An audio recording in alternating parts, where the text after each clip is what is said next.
Hello friends, welcome to my YouTube. I'm coming to you from my car because my house is really noisy right now and I'm waiting for my new microphone to get here. I was honestly gonna wait to make this video until I got my microphone and stuff, but I got a couple more DMs asking me this question. This is like the thing I get asked all the time and it's a lot to type out. So instead of DMing everyone separately, I'm just gonna make a video about it. Today currently is Valentine's Day. Happy Valentine's Day. As you can see, I have my little heart bow. Wow, I need to touch up my hair. So as you can tell from the title, I am going to be talking all about how I get my art opportunities, gigs, jobs, whatever you want to call them, as an independent artist over the past 2.5 years that I've been doing this professionally. I'm trying to keep these videos short and sweet and to the point. If you guys want a longer breakdown after I'm done explaining this, please comment and I got you. At the end of this video, I'm going to tell you guys about an art opportunity that I am actually curating that you can apply for, and it is open to all artists of all ages, anywhere you are. I'm going to talk about that at the end of the video, but for now, let's get into it. So when I first started doing art, I had no idea what I was doing.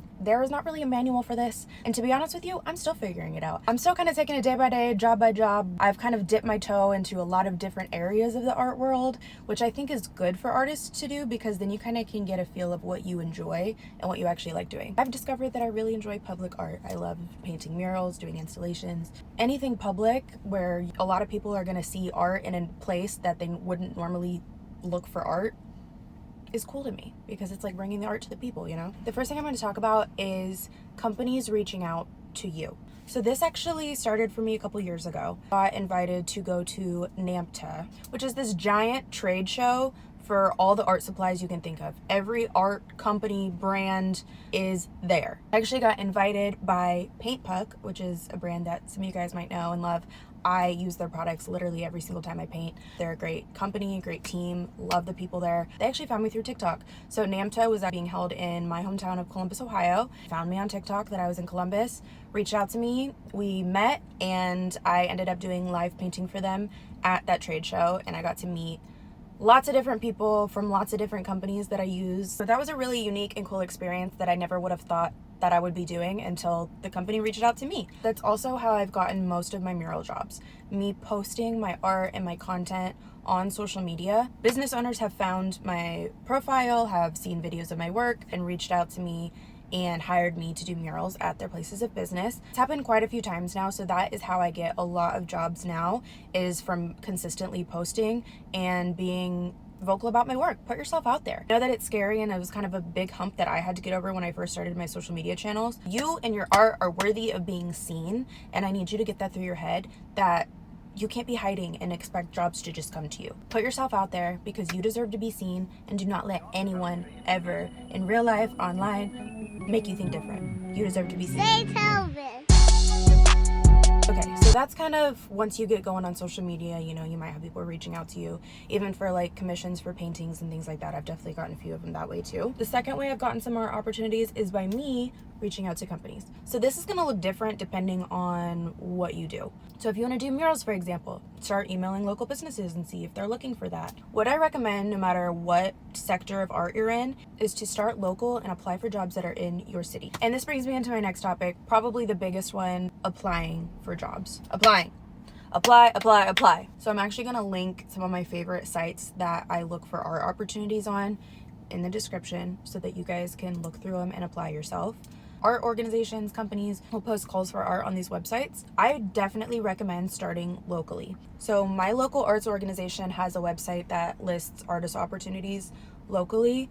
Your city probably does too. Literally just Google your city artist opportunities. So definitely do that and apply for some local jobs. You kind of get used to working with people and collaborating with people. It's really good to tap into your local art scene, connect with other artists. When I first got into doing murals, for example, my very first mural I did was a program in my city's art district. So this was a local thing that I applied for, and it was like 10 different artists, and we all got an 8 by 10 foot section of wall and got to paint it however we wanted, and then it was going to get covered up the next year. So I've actually done that program twice because it was really good practice for me doing murals, and also I could start building up my portfolio, which is another big thing when you're applying for work.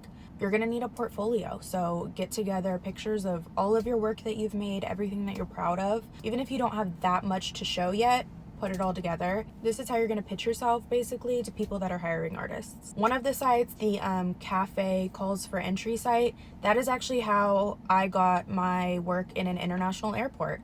Last year, I got a big installation installed in the Nashville airport. I literally got that job from applying for the call to art that they put out nationwide. I submitted my portfolio, my idea for what I wanted to put in the skylight that it was installed in, and they ended up choosing me, and I got to do that, and that was one of the coolest experiences of my life. Also something that really solidified my love for public art. The response from the public, I get tagged in Instagram pictures all day of people going through the airport and seeing it. Now, I have applied for so many different things that I've gotten rejected from, and that's just the name of the game. As an artist, this is a lot easier said than done, but you cannot take rejection personally. You just can't. It's literally going to eat you alive if you let every no tear you down. This is whether you are a visual artist, a music artist, any type of job or career where you're putting yourself out there. This is what I always tell myself. Rejection is protection and redirection. Say it with me now. Rejection is protection and redirection. Apply for what feels aligned to you. Don't just go applying for every little thing you can possibly find, because there's a lot of art opportunities out there that really aren't worth it. I've been there and done them, and honestly, maybe I'll make a video about art opportunities that are not worth applying to eventually, because that's a real thing. Don't just go willy-nilly applying for everything, especially because some art opportunities do have fees involved. So yeah, just use your discretion and choose what feels aligned to you and your work. And once you have a couple jobs under your belt, once you have a little portfolio built up, then that makes it easier for you to reach out to companies. You have something to pitch, you have something to show them. Speaking of art opportunities that you can apply for, your girl is curating something. I am so excited. This is something I've wanted to do for a long time, is to actually curate something and help shine light on other artists and help other artists get seen. And I'm really excited to be able to actually do this now. So I actually have a call for art. I am working with a nonprofit organization called Save Art Space. I have worked with them in the past. I've actually submitted and gotten my art chosen to be on ad space in Miami with them a couple years ago, and now I am curating my own exhibition. So there's going to be billboards in Columbus, downtown, Short North Arts District, the most populated places of Columbus, which it's actually a pretty big city if you've never been. For however many submissions, we get another billboard, so it gives us better chances for our artists to get featured. I am going to be doing all the choosing of the art, which is like a lot of pressure, but I'm like really excited about it because I get to see your guys' work and see how you resonate with the theme. So the theme that I've chosen for these billboards is mental health and recovery. So this is something that I have dealt with in my life.